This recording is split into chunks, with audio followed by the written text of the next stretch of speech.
It's time to take a look at what's happening around Wyoming. I'm Wendy Corr, bringing you headlines from the Cowboy State Daily newsroom for Wednesday, May 15th. Riley Gaines was among a defiant and determined group that rallied for Wyoming Kappa Kappa Gamma members Tuesday, saying the sorority let down its UW chapter by giving the sisters, quote, the brother they never wanted. Tuesday's gathering on the steps of the Byron White U.S. Courthouse in downtown Denver was a celebration of women and the rights of 6 University of Wyoming Kappa Kappa Gamma sorority members suing to keep their organization for women only, according to Cowboy State Daily's Greg Johnson. The real theme of the day not only was to support the sorority sisters in their appeal of their lawsuit. There's a real theme that what they are doing is feminism, and that what they are after isn't that they're not anti anything, that they're pro woman, but they're not anti anything else. And there was a lot of frustration with the legal process. A panel of 3 judges is considering whether the sorority could have acted in bad faith and whether the 6 women who sued over the move appealed their case too early. Cowboy State Daily's Claire McFarland reports that oral arguments took place Tuesday in the 10th Circuit Court of Appeals in Denver, which encompasses Wyoming, in the case of Westenbrook versus Kappa Kappa Gamma. This was the only day of oral argument, and it was really short. It was 40 minutes, and it ended with one of the judges saying, Judge McHugh, saying, we're going to take this under advisement. And so with these 10th Circuit appeals, I've seen them take months under advisement. So I certainly don't promise a result anytime soon.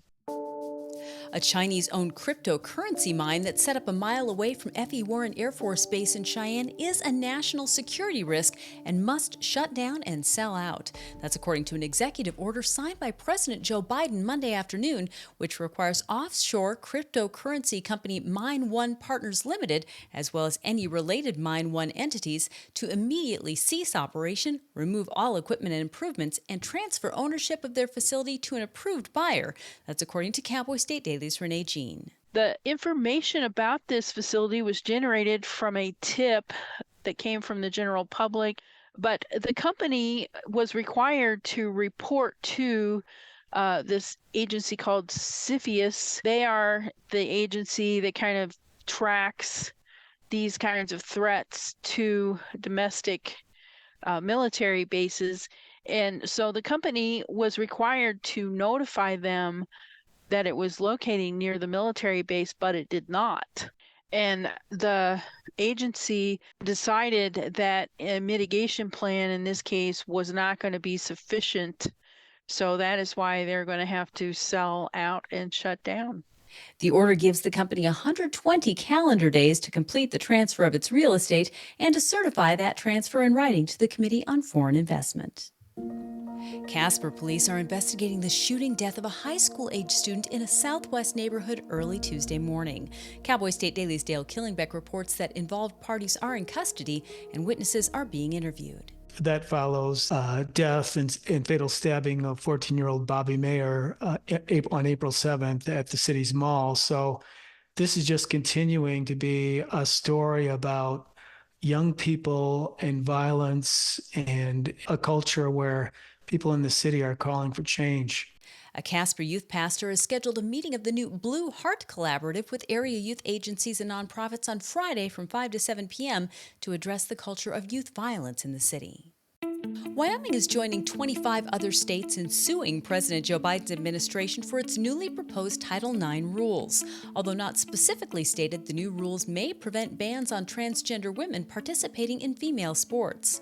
Politics reporter Leo Wolfson says that the lawsuit expresses considerable skepticism about the concepts of gender identity and transgenderism. Wyoming filed its lawsuit on Tuesday against these rules. They filed it with the states of Kansas, Utah, and Alaska, becoming the 26 states now in total that have fought these new rules. Gordon said that he believes that it's just a matter of fairness and sanctity in women's sports, and that the new standards threaten these ideals. Secretary of State Chuck Gray had sharply criticized Gordon for not filing a lawsuit sooner.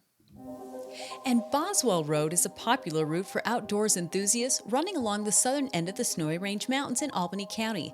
The route itself actually dates back to stagecoach routes in the 1870s, but sections of it are now closed. Cowboy State Daily's Mark Hines reports that nobody seems to know who has jurisdiction over the route, including landowner and former Governor Matt Mead, who owns property that Boswell Road cuts right through. The county has had some maintenance over it. They tried to declare it a county road in the 1980s and 1990s. They kind of gave up on that idea last year. The Forest Service, of course, parts of it are on the National Forest, parts of it are also on private property, Bureau of Land Management, and State of Wyoming land. And with nobody having jurisdiction, some of the people who have private parcels are shutting sections of the road down, which they have every right to do, but that has ripple effects all through, these different demographics, whether it be ranchers or hunters, whoever. Mead told Cowboy State Daily he's not sure when or how the quandary over the road will be resolved. And that's today's news. Get your free digital subscription to Wyoming's only statewide newspaper by hitting the subscribe button on cowboystatedaily.com. And don't forget to subscribe to our YouTube channel. I'm Wendy Corr for Cowboy State Daily.